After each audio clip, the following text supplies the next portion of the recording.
Good afternoon, everyone. We are so excited to have you join us here to talk about feelings and emotions because we all have them. We all have them, and some are great and some are more challenging. But we really want to focus our conversation today on why our feelings matter and how to help children talk about their emotions.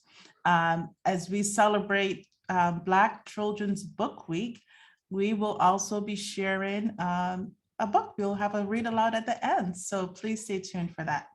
And let me start by introducing myself. I am Charmain Jackman. I am a psychologist and I live in the Boston area where it's kind of cold today.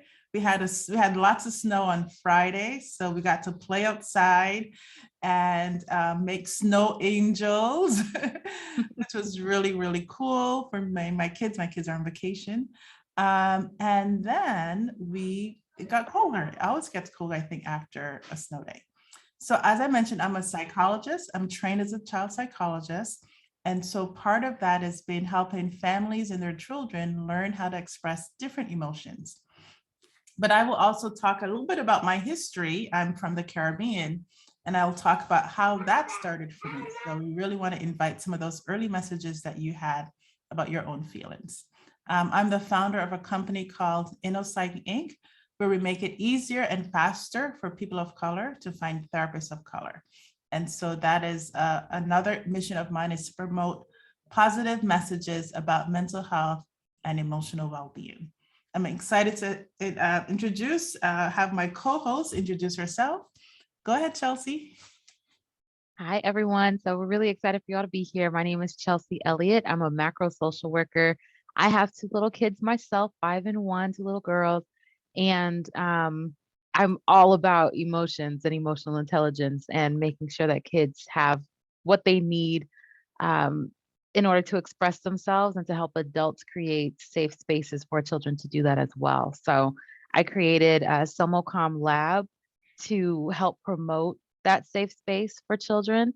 And I created the EQ Kids Crew, which is a card game that teaches children about their emotions and different ways to self-regulate and find, fun activities to do to help them come back to center. So, like I said, I'm all about emotions, helping adults, helping children, just helping everybody to learn how to be emotionally expressive in safe and healthy ways. And I'm also an author. Sorry, I keep forgetting that part. Yes. So I'm going to read my book, my second book, Natalie's Not So Fun Playdate, so we can talk a little bit about anger today. Excellent. And I'd love to hear from folks, what brought you to our conversation today? What are you hoping that we talk about? Feel free to unmute, or you can pop it in the chat if you're in a place to do that. Hi. Hello. Miss Cynthia Jones. I'm here with my bonus son, Christian. Say hi. Sorry, we're out to lunch, but we signed up for it, so we're gonna hop on. But I have my husband and my son sitting across from me. We are a blended family, and Christian is 6 years old. His brother is 1, and we just wanted to find ways for us to communicate as a family, like you said, create safe spaces. We're honest with each other. The other doesn't get upset.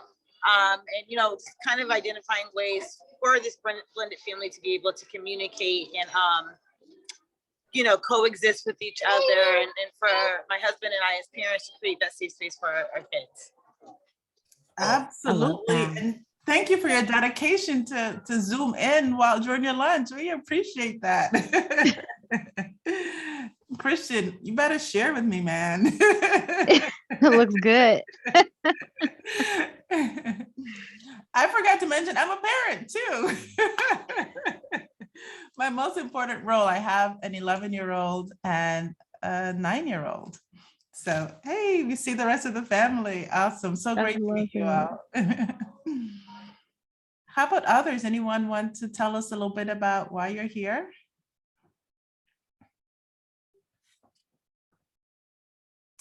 All right. That is okay. We welcome you and honor you in this space. So I wanted to start off a little bit. as a psychologist and someone who's really focused on the emotional well-being of people of color, and particularly Black people, I just want to share a little bit about my own history and the early messages that I received about emotions, and connect that a little bit to generational trauma. And then we'll talk about why is our emotions, why is learning how to express our emotions so important? So I was born and raised on a little island called Barbados. And you see my background, that's actually a beach that I was at recently that's in Barbados. So a very small island surrounded by water.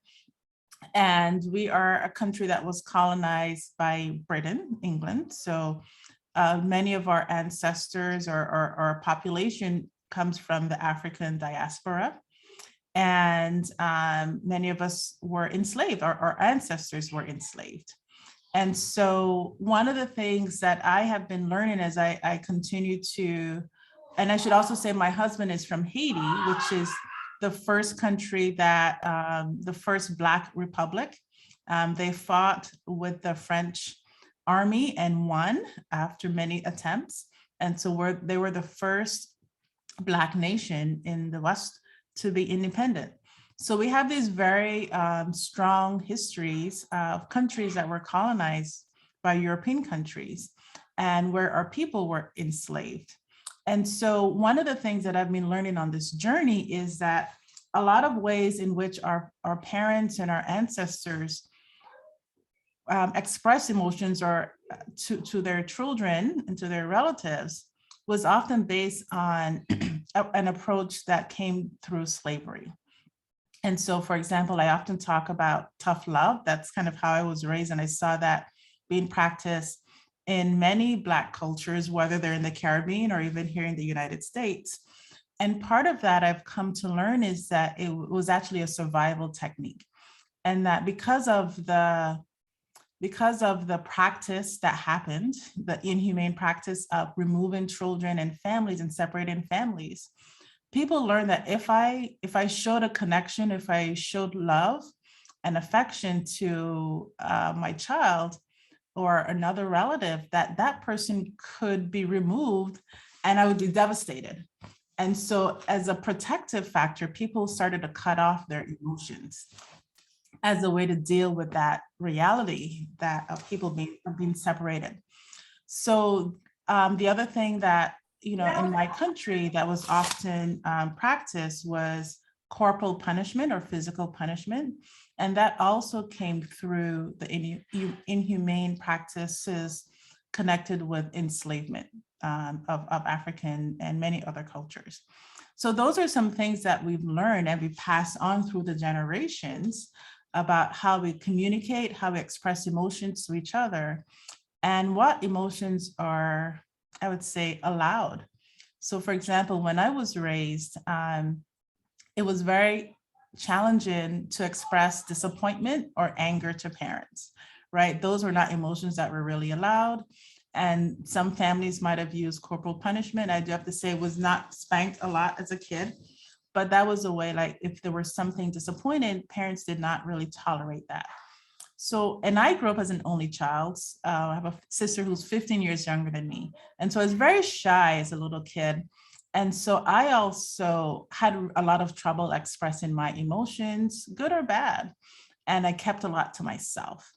And that can have an impact on people when we hold in our emotions and we don't express them or we don't have words to communicate how we're feeling.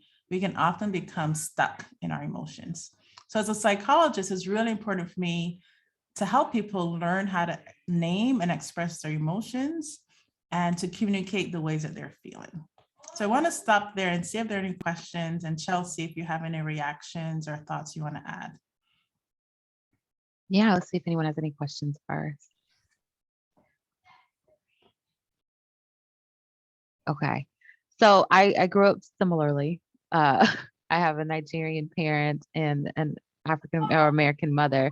And yeah, I grew up very similarly. And my mom and I have recently had more conversations because of the work I'm doing. So she's been very, very open and honest about her lack of understanding of mental health and emotions just in general. Like you just keep moving, you just keep doing what you need to do. And you don't really stop to pause to check in with yourself and to do things for yourself. You just keep going because somebody always needs something. Something always needs to be done. So you just keep going. And so I grew up in California and my grandfather got sick. So we ended up moving out here. We left my dad in California and we always thought we were going to go back home and it never happened. So life is just happening around us. We're not being made aware of what's going on, what our next steps are going to be, what the next move is, nothing. And nobody ever checked in with us about it. Like, how are you feeling? I know that this is tough for you. None of that was ever said. I was considered a drama queen and I had migraines a lot, real bad stomach pains. Like I was pretty sick. But I was just being dramatic, right? That was what I was always told. I was a drama queen. And I just grew up thinking I was just a dramatic person, but really I struggled. It was trauma. Like that was trauma.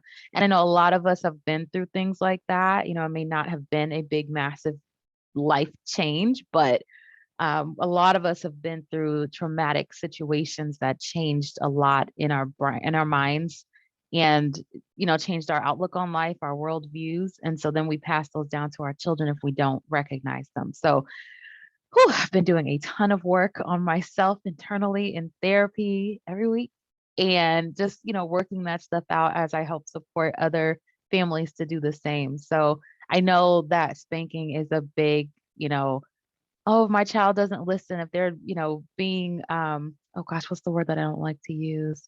Misbehaving, if they're misbehaving, they're being difficult, those types of things. Then a lot of people think, oh, the solution to that is spanking.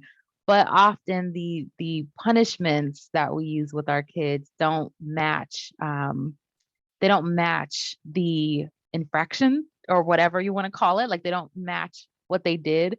And so they're not really learning anything from that experience. So something that I share a lot is in order for us to help our children the way that we really want to help them, because I know we want them to make the right decisions. We want to teach them how to make good choices. We want to teach them how to have healthy self-regulation.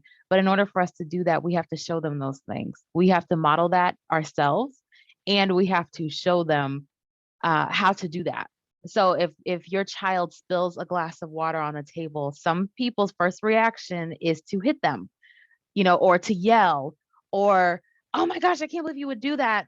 What's wrong with you? You need to go clean that up. Instead of, oops, we all make mistakes. I spill things all the time. Very clumsy over here. And so showing my daughter, showing our children how to respond in a healthy way, in a way that you would want them to respond to themselves when they grow up, is something that we have to reteach ourselves, right? We have to relearn how to do that in ourselves. So instead of going off as the first step, it's, okay, what can we do next?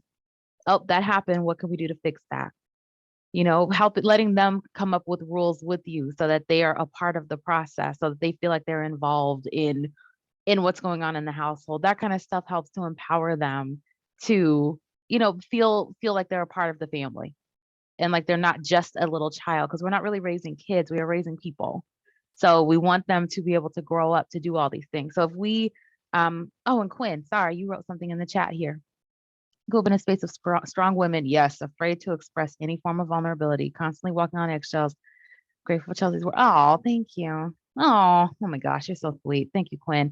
So yes, especially that strong Black woman, right? I'm tired of being a strong Black woman because that's exhausting. That's a level of expectation that is so hard to live up to. It makes us physically sick, like on medication in the hospital, physically sick. So thank you for sharing that, Quinn. That's something that, again, we have to try to dispel and break down for the sake of our children. So, that was a part of my upbringing, being strong, seeing my mother do everything and all the things, but she was also not well in doing that. And so I want to do something completely different for my children. I'm not spanking my kids. We don't do that. Like, we practice conscious parenting, which again takes a lot of relearning, a lot of reparenting of yourself, a lot of reflection, and a lot of conversations that feel so weird and so foreign, but they are so much healthier and they're for the benefit of your child. So sorry, that was the history. Okay, we can Cut in the next section. No, like I could do this all day. It's so powerful. Thank you for sharing that. And I want to add to that. I think that what you just said about conscious parenting and like unlearning, and you said reparenting ourselves, right? I think it is a constant minute by minute, daily, hourly thing, because I think those early messages, and I invite people to share what are some of the early messages you received about your emotions. I think it's really helpful for us to just be open and sharing some of those. If you're in a place where you can share, we'd love to see those. But those early messages are so embedded, right? They often become automatic responses. And to work on parenting in a way that's, so we'll use the term decolonized parenting, right? Where we're not spanking. It does take, and I know this is something we are practicing, we're trying to do, we're working really hard at it. And it takes a lot of work. It takes a lot of work to do something differently than how you were raised. And I think there's the conversations that you probably have with your partner or with your family. And sometimes there's judgment that can come from other family members who don't agree with the way that you're raising your children, right? They think that you're spoiling your children if you're not, right? Because we add in the faith part to that, or the religious part to that, and some of those messages around parenting. And so how do you maintain within your family context a model of parenting that's different than what you're raised? I think those also add to some of the challenges. What do you think about that, Chelsea? Big time, big time, big time, big time. You're going to spoil them. They're going to walk all over you. They're going to disrespect you. They're not going to, be strong enough to handle the world. And none of those things are true. None of those are true. We can raise our children to love themselves, to have compassion for other people, and to be respectful because they want to be respectful and not fearful, because those are two different things. But I think people get those mixed up. So you don't want them to fear you. You want them to respect you. In order for that to happen, you have to show them what that looks like. The way I raise my children is to when they grow up, what I want them to be treated this way. Would I want them to accept something like this when they are adults, because that's what I'm teaching them to do. And so right. It's difficult, and it's hard to get people to understand that if that's not something that they're used to, and if that's not a place where they are, because a lot of people don't want to do the work, or they're not ready to do that work for themselves yet, because it takes a lot of internal reflection. But yes, that is definitely real. It's a huge challenge, and it takes a lot of boundary setting with family members that don't agree or won't agree. Oh, we have a question. Yeah, I'll go. I want to pick up on that piece too around, and I think I just lost it. Just the piece around, because those early messages get embedded very early and can be very long-standing. I think that question about how do you want them to be treated by people that they are going to connect with, bosses, people that they fall in love with, their friends, right? So these are ways in which we're creating how people get to talk to you and treat you, right? In terms of how they express their emotions, or how you're allowed to express your emotions. Yeah. And how do you want them to treat themselves? Absolutely. You want them to beat themselves up every time they do something wrong? Exactly. Steph has a question. Go ahead, Steph. Hi, everybody. Thank you again for doing this. I really appreciate you all taking the time. I think this is just really great conversation so far. I do have 2 sons. They're 5 and 3, soon to be 6 and 4. You can probably hear them in the background. Yeah. But yeah, this is all like so interesting, because I am one of those who I think really was not like raised with an iron fist, if you will. Like, everything was very like calm, kind of, there were no chores. We were just, just get through your work, that kind of thing. And, I really did feel that I wasn't necessarily like prepared for like the world. And there were so many things that I was learning kind of now later in life, because I was not maybe challenged, not necessarily that I needed to be, have like that corporal punishment, like you're saying, but, I just was not necessarily challenged in a way. And I think that I'm trying to figure out kind of like that fine line between like discipline and then like modeling behaviors, because I do think that there are those times where, kids do need to be challenged in a way or disciplined in a way so they are learning. It doesn't necessarily have to look like a spanking, and maybe it could be that modeling, but I guess I'm just wondering, what would a balance, if, for the sake of the word, what would that look like? We're looking at the difference between kind of modeling behaviors when necessary, for things that have come up, or, disciplining for things that come up. Like, just, in your experience, what does that look like? Thank you so much for sharing your perspective. And I think it's important to recognize that we've all had different ways in which we were parenting. And I think as many people that are here on the screen or in the world, right, there's a difference in how people were raised. And so when I think back to the early models that I learned about, which weren't necessarily, I don't know, that were culture responsive, but there's like three: authoritarian, authoritative, and laissez-faire. So some people, I think what you're talking, and I don't know if yours falls concretely in that piece, but there's a piece where kind of parents are more hands-off and kind of allow children to kind of do the things that, do whatever they want, right? So there may be, I don't know to what degree that felt for you. And I'm hearing you say like there was a piece where like you didn't really learn how to necessarily maybe aspire or push yourselves. And I think that is, what you're kind of, I feel like you answered the question in your question, right? That piece about how do you create a balance? Because, and I think this is something that we are also working with my husband as we're raising our own children is, what is the piece where we want them to be able to talk and express themselves and share whatever range of emotion they're having respectfully, right? Because that piece of the upgrade doesn't go away.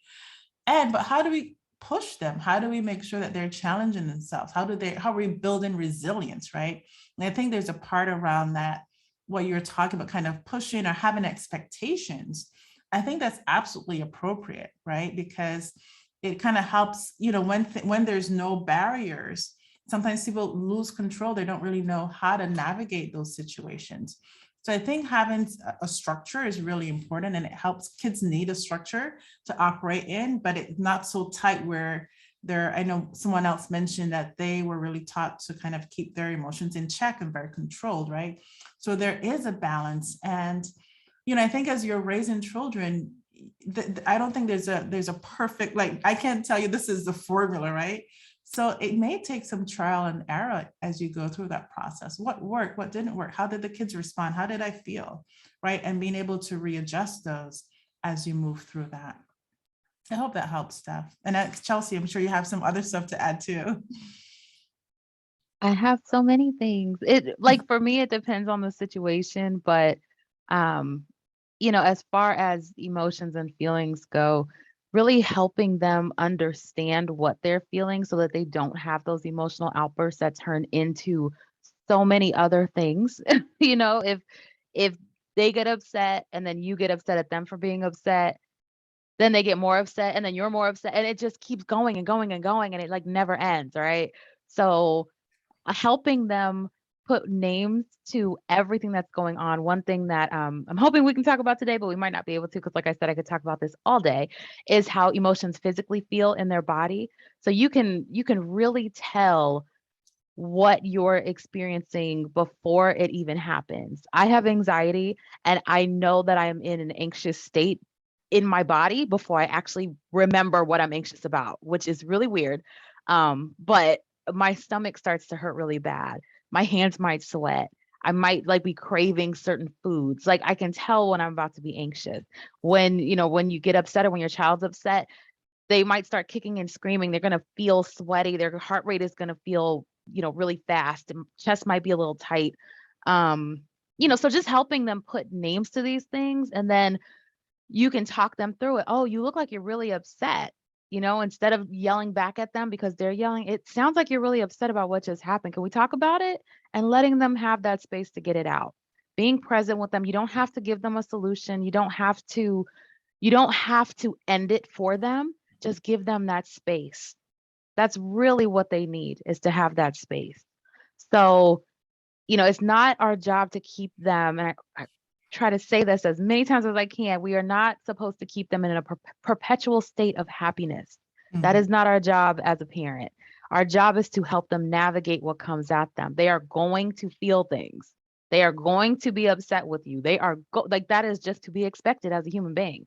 So how can we be that space for them? And a lot of people say, oh, well, they need tough love. Like you said, Dr. Jackman, they need tough love because the world is going to break them down and they need to know how to handle the world. But we are their world, and they need somewhere to come to so that they, can decompress, so that if they do go out there and get beat up a little bit, they can come back to a space where they can regroup, refresh, and get back out there and do what they need to do. But they need a safe space. They need a protective space. So I would love to talk more about that if you want to, Steph and anyone else. That's, what I do all day. Yeah, and I put an app that I've been using and recently called In Love While Parenting. It really talks through emotions. One of the things that was like an eye opener, and I'm the psychologist. I'm like, oh, I'm learning stuff from this, right? Which is important. So it's like, it talks about like when children are in the midst of a meltdown or tantrum, we kind of often will go into this logical mode. Oh, you shouldn't have done that. Da, da, da. If you did, it's like they can't process that right now. Yeah. And so that exactly, they need space. And with you, like I also work with parents, don't send your kids off to their room to process their emotions. Yeah. Like one, that communicates, I don't want to deal with your emotions. And it communicates, you need to figure out your emotions on your own. Right. So how do they have those emotions, that space with you? What tools, right? And so you have to do this before they're in a meltdown, right? You can't process in a meltdown. So a conversation I have with my daughter, who sometimes she has really big emotions. All right. So when she's calm, when we're not in the midst of an emotional dysregulation, I notice this comes up. What can I do? What are some cues? What would be helpful for me to do when you're feeling these big emotions, right? So we're trying to problem solve when she's not in that space. And I feel strong, like, being there with them, providing support, reassurance is okay. Like, like you mentioned, Chelsea, like giving them words for what they might be feeling, right? Checking in, are you angry? Are you feeling angry? Are you feeling sad? Are you feeling disappointed? And also the idea that one emotion doesn't exist in isolation. There are probably a lot of different emotions that are happening in that moment. And so how are we connecting and naming those different emotions for our children?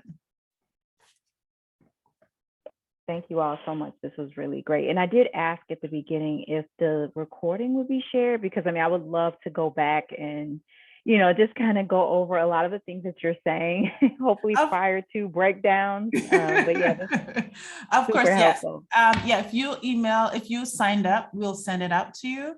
And if not, just send me your email address and I will send it out to you. I put my links in there. So just reach out to me through email or anyway, and I will send it to you directly. But if you registered, I will send that out to you in an email.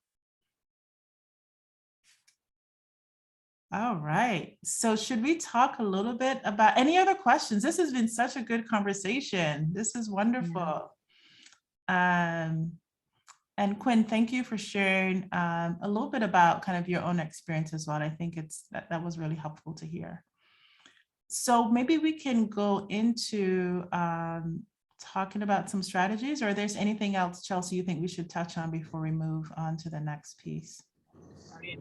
I have a question. Awesome. If I can pose it. Yes. Can you tell us your name? Because I know you're not Cynthia. Hi, I'm Cynthia's husband, Noah. Hi, Noah. Hi, lady. How are you?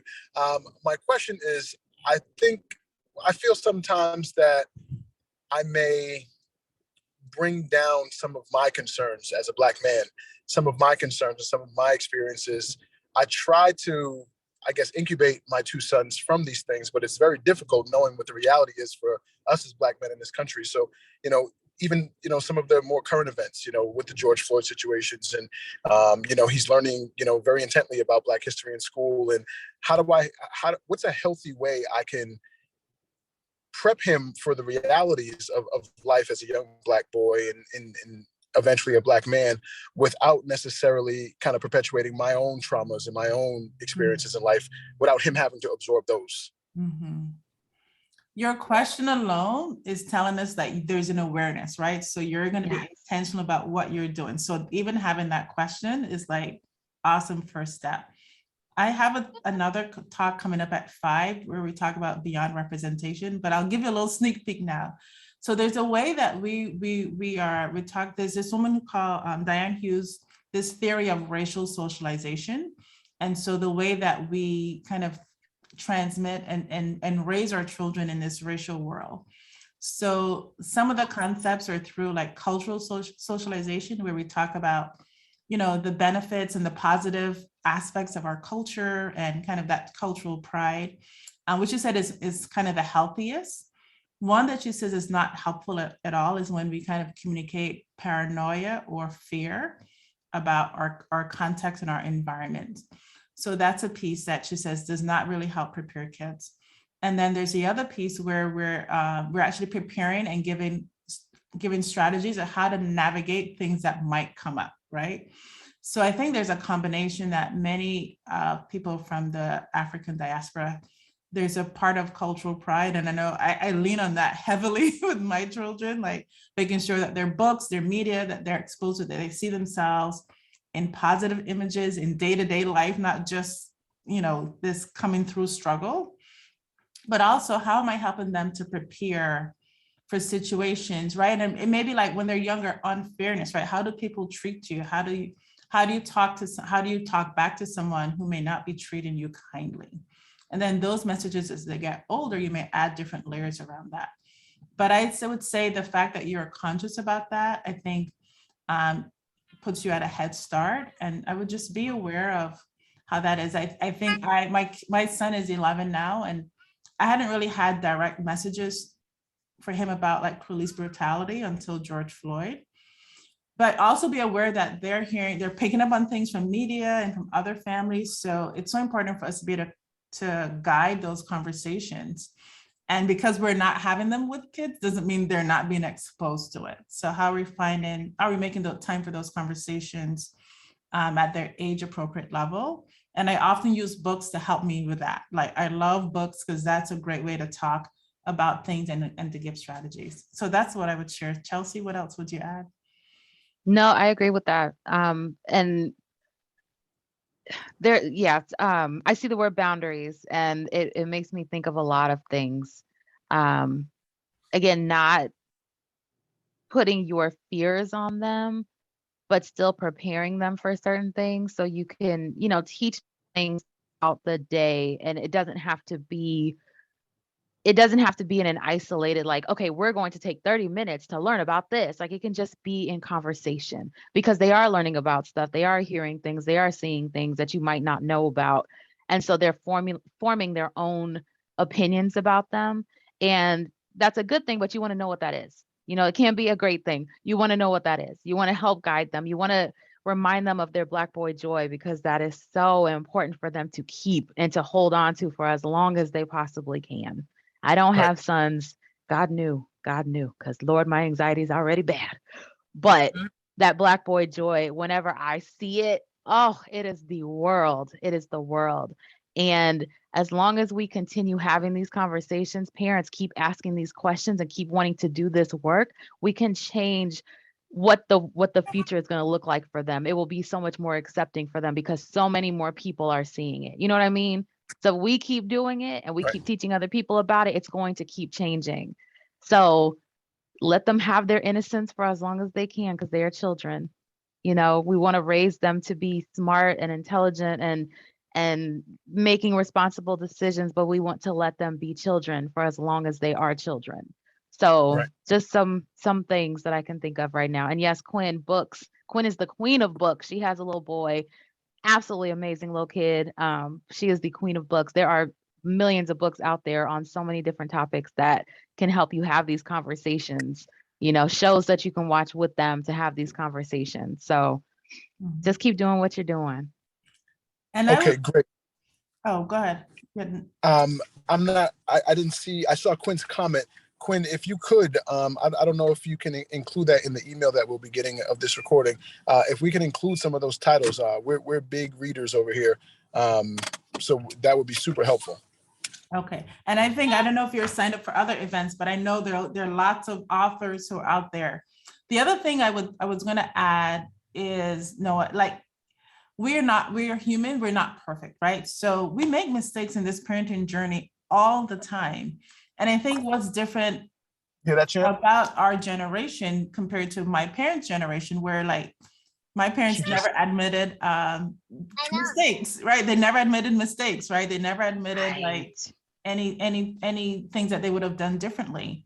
And so I always say, if you make a mistake, there's an opportunity to go back and say, you know what? I did that. This is not how I want to parent. This is not what I want, how I want to talk to you or communicate with you. And I'm sorry. And I'm going to do work on doing that better. Right. So I think that's another opportunity to always go back and say, do over. Right. And we're also making space for our kids. Like you talked about earlier, Chelsea, right? Like our kids, they make mistakes all the time. We make mistakes all the time. And so we also want to parent with that forgiveness and that loving and that unconditional love for our kids. Awesome. Yeah. I think apologizing to them is probably the healthiest thing you can do. That's probably like one of the biggest ways to just start, Right. Start on the journey. Yeah. Yeah, I do a lot of apologizing. Yeah. Great. Yeah. Awesome. So I know we Thank want to share a couple strategies, and then Chelsea's going to read her book, Natalie's Not So Fun Playdate. And I'm sure we've all had some not so fun playdates in our lives. So I wanted to share, and I posted some links in the chat. So I am the creator of a card deck called My Time to Thrive, and it's based on mindfulness strategies. And I think I can put my camera up so you can see. It's called My Time to Thrive, and there are 70 cards that give you different strategies and tips and quotes. They're based on 10 categories, including self-talk, success focus, reflection, physical activity. They're all S's, solidarity. So, and in each of them, there are activities and prompts that you can do to journal, whether it's a written journal or audio journal. And it's really about also providing affirmation, messages of affirmation, and learning how to practice mindfulness, which is, I think, is a huge strategy that I have come to know, and I really enjoy it. So using our breath, using self-compassion. And I think as parents, we need to practice self-compassion all the time, right? So we're not going to get it right all the time. And so how do we give ourselves grace? How do we forgive ourselves and work on doing better the next time? So I'll put the link in there for you. And so that's one. I shared the app. So I love thinking about apps that that can help with this journey. So one is the In Love While Parenting app, which I think has been really good for me, just to give lots of tips and strategies. Generally, there's Liberate is a meditation app for people of color, and they have lots of different meditation scripts, which I really enjoy. There's another app called Shine. So there are lots of resources out there, and there are some that are specifically focused on communities of color, which I really appreciate and like to promote. So those are some basic strategies for you as a parent. And I think the most thing in this parenting journey is like, we're models. And I think someone mentioned it in the chat, we're models for our children. And so if we're not expressing our emotions in healthy ways, they're not going to learn how to do that. And I'll turn it over to Chelsea, because I know you have some amazing products as well that you want to share. So yes, because of my life experience with all of this, I have created my own card game, and it's called the EQ Kids Crew. And is a group of children that are teaching kids about their 7 core emotions. And in this deck, there are 48 of them, but there are a total of 130 that are in a version of the game. And so, it gives them definitions for the words, and then they're able to practice them so that they can get a deeper understanding. So they can talk about how it physically feels, which is my favorite thing. They can act it out, so they're role playing to see what what that emotion might look like. They can write or draw about it. So I also have journals for kids because they love to write in our spaces, and so I created a space just for them to write and draw for themselves. And then they can talk about a time that they felt that emotion. So once they get a deeper understanding of it, they can share, or you can share with them a time that you felt that, so they can see what that looks like. And I think that it's so important to do that, all 4 of those activities, because then they can get, one, they can learn that, okay, this is what that emotion feels like and looks like for myself. And 2, it's totally normal. There's a name for it. Other people know this name. Like they didn't, just create this out of thin air. So they know that it's a real thing. And so as we create those safe spaces for them to express those emotions, they're less likely to have tantrums, or meltdowns might be a little deeper sometimes, but they're less likely to have emotional outbursts that are unhealthy or unsafe for themselves or other people. So my goal is to help make the focus to be on what they're experiencing and why, the problem that they're having, and less on, oh, you misbehaved in this moment, you deserve a punishment. So that's why I've created that. So I'll put my information in the chat. I also have 2 books, Natalie the Monster Slayer. That one is about helping children face their fears, find bravery and courage when they're afraid. And then Natalie's Not So Fun Playdate, which I will be reading in just a minute, which is about anger and finding healthy self-regulation strategies. So I also have a gratitude journal for adults, because gratitude journaling brought me out of a very deep depression, and it is the most amazing thing in the whole entire world. So I wanted to give other people that same gift if they needed it. So, all right, are we ready to read? Okay. Yes, You're on let's mute. read. Okay. So I'm gonna do the digital version. Let me put this in the chat before I forget, because I will forget. 2 seconds, y'all. 2 seconds. But yeah, so all the stuff that I created is stuff that I use with my family, for myself, in my household. Oh, all those aren't links. I'm sorry about that. I'll fix I'll it. get you, Chelsea. Yeah, when you want to Okay. start now. Yeah, that's fine. Thank you. Mhm. All right. Oh, that's not the right one. Sorry, guys. New share. There we go. Okay. So Natalie's Not So Fun Playdate. I win. Natalie loved playing tic-tac-toe with her mom. She was really good at it and won most of the games that they played together. Well, her mom let her win most of the time. One day, Natalie invited her friend Addie over for a play date. She could not wait to share her favorite game with her. Since she always won when playing with her mom, she was confident she could win against Addie too. Natalie's excitement Okay, sorry about that. Natalie's excitement quickly faded as she lost one game, then another, then another. She could not understand why she was losing, but she knew she did not like how it felt. Losing made her feel irritated and upset. That's not fair. You cheated. There's no way I could lose, Natalie shouted in frustration. I didn't cheat. I like playing tic-tac-toe too, Addie said while paying attention to Natalie's dog, Veronica. Addie didn't realize how mad Natalie was and went off to play with the dog. Natalie's mom saw how frustrated she was and called her into another room to help her calm down. I noticed that you were getting really upset while you were playing with Addie. Can you tell me what happened? Asked her mom. We were playing tic-tac-toe and I kept losing. I do not like to lose. It's not fair. Natalie began to feel warm and her heart was beating fast. She was really angry. I understand. We do not always win, even when we are playing our favorite game, and that is okay. Do you think you should try some of the calm body exercises we have been practicing? Her mom asked. With her head down and a scowl on her face, Natalie mumbled, "Fine," under her breath. She first stated how she was feeling. I am so very, very mad. Then she took a deep breath in and let it out as she counted to 10. 1, 2, 3, 4, 5, 6, 7, 8, 9, 10. She did some of her favorite yoga poses: warrior two pose, child's pose, downward facing dog pose, and cobra pose. Finally, she repeated her favorite mantra out loud to herself: I am calm, I am okay. How do you feel now? Her mom asked. Much better, said Natalie. She was calm and eager to play with Addie again. Addie, I'm sorry I yelled at you. I really do like playing with you. Do you want to play tic-tac-toe again? Asked Natalie. Sure, said Addie.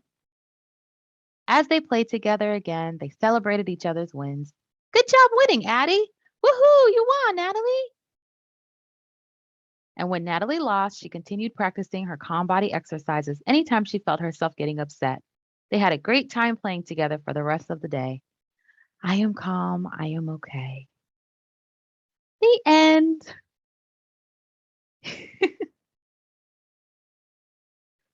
Oh, I love that. That was wonderful. I wish Thank I had that you. 10 years ago.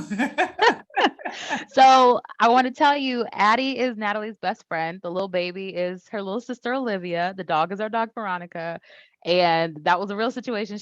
It wasn't with Addie, but she would get really upset when she would play with me. And so I wanted to find a way for her to understand, what are you feeling when you're getting upset, and what are some ways that you can work through that instead of just yelling and shouting and, accusing someone of cheating or storming away. And so it's something we work on daily, but she is getting so much better with it. The book has been really helpful. The strategies are super helpful.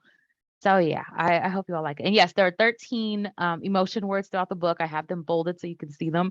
And then there are like additional resources and things you can talk through at the back. So Yeah, those are lovely story. And I love when you mentioned the different emotions, one of the things that I love about the emotion EQ game is that there's so many words that help build children's vocabulary about their emotions. We've moved beyond the happy, mad, sad, scared, and really help to give young children and older children too, because my kids love playing the game, a range, like expand their vocabulary. And I think that is so important that children have emotional words that move beyond those basic ones, right? And so so nuanced, and it helps them to mature into their emotions as well. And one of the things that we didn't necessarily talk about, but having emotional vocabulary promotes emotional resilience. It promotes healthier mental health functioning, right? If your children can talk about their emotions, it's really helpful because that they come to you or a trusted adult.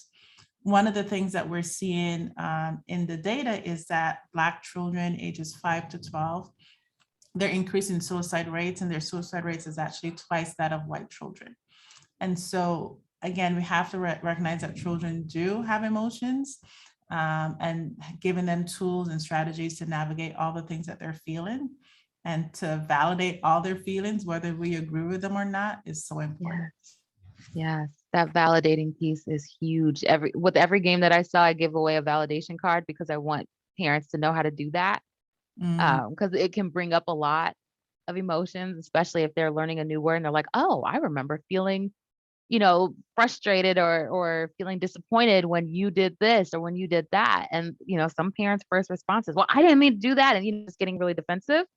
And that can shut your child down. That will teach them, oh, I can't share those things with my mom. I can't share that with my dad. They're going to get mad at me, or I'm going to hurt their feelings if I share that. So a simple thank you so much for sharing that with me. Thank you for telling that, telling me that story. Thank you for feeling comfortable enough to tell me how you feel. Even if you don't agree with it, even if that wasn't your intention, even if you don't, it's not something that you wanted for them, it's their reality. And it's them coming to terms with it, coming to an understanding of it. It does take a ton of work, Quinn. It is so hard. My daughter told me that I was gaining weight. My daughter told me, she said, Mommy, you're getting fatter. And I said, oh, I just looked at her, and instead of getting upset with her, I said, thank you so much for sharing that with me. Let me go on and, eat a salad today instead of a burger. So validating, there are so many moments that we have, so many teachable moments where we can practice this stuff, and, validating them, apologizing to them, letting them speak their piece and own their emotions, helping them to trust their gut.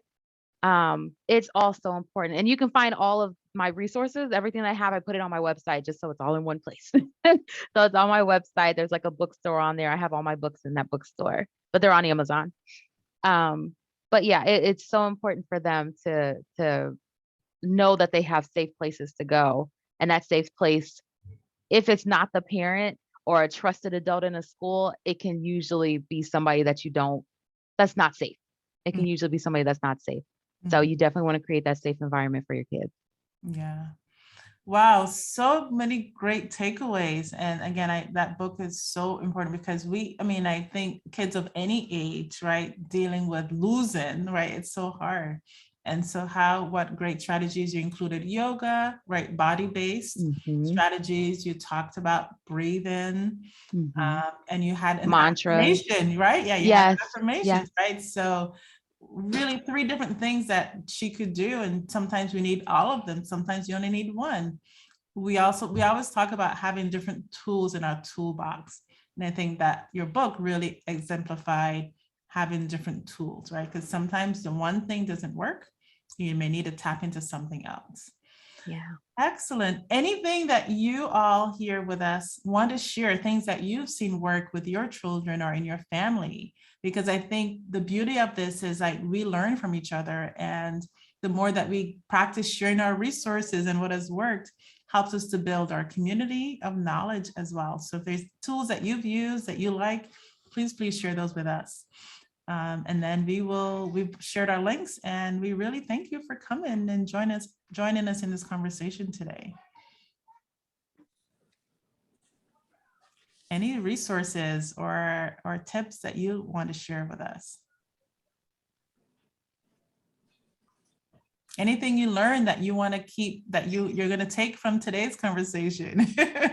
Quinsec, just keep reading. She, like I said, she is the queen of books. She has a book for everything. So she put her Facebook group in the chat, and it's just filled with books on anything you can imagine. Oh, there's a Facebook group. Oh, great. Yes. Where did I miss she's that? amazing. Oh, here we go. I see it. I'm going to post it again. Thank you. I asked her to put it in there because her group is fantastic. Great.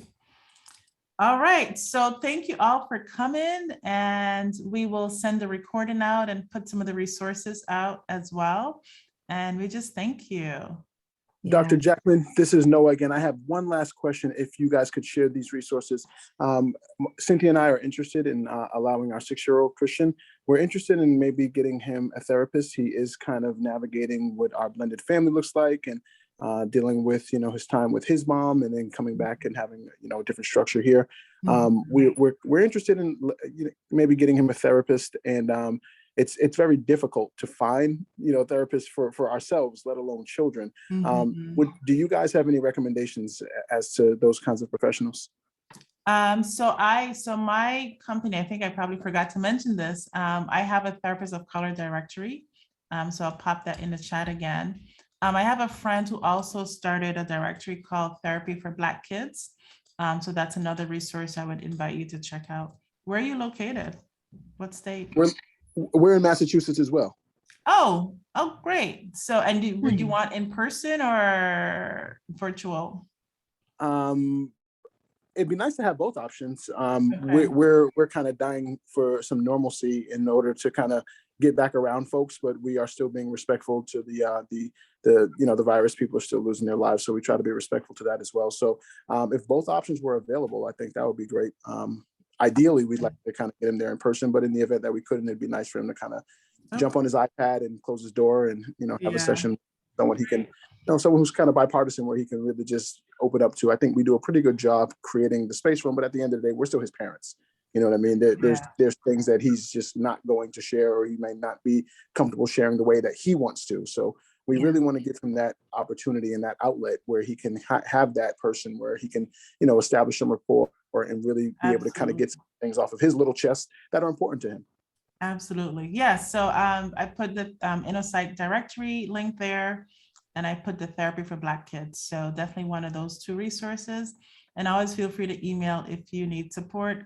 Kimberlyn, who's on here, is my member engagement specialist. So we can help match you if you're finding a little struggle. So we just thank you all for being here, and thanks for sharing your family stories and your journeys, and being open to hearing what we had to share. Chelsea, any last words?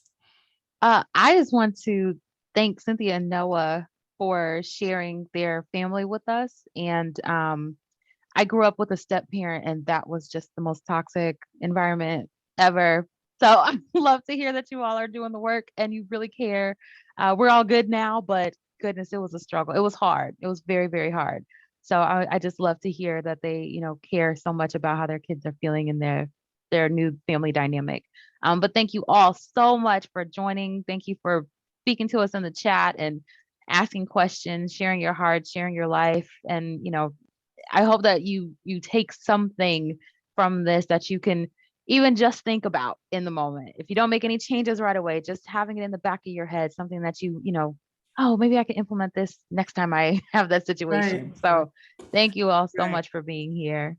Absolutely. And just do one thing, right? Just try to don't try to take Yeah. on everything. One thing. Keep Yeah, it simple. just one thing. Yeah, and share the resources with others, right? Continue to build your own community. I have a community of moms and parents, and that, to me, that's saving grace, because I can text and say, I need help with this. I need a book for this, right? So building those communities are extremely important as well.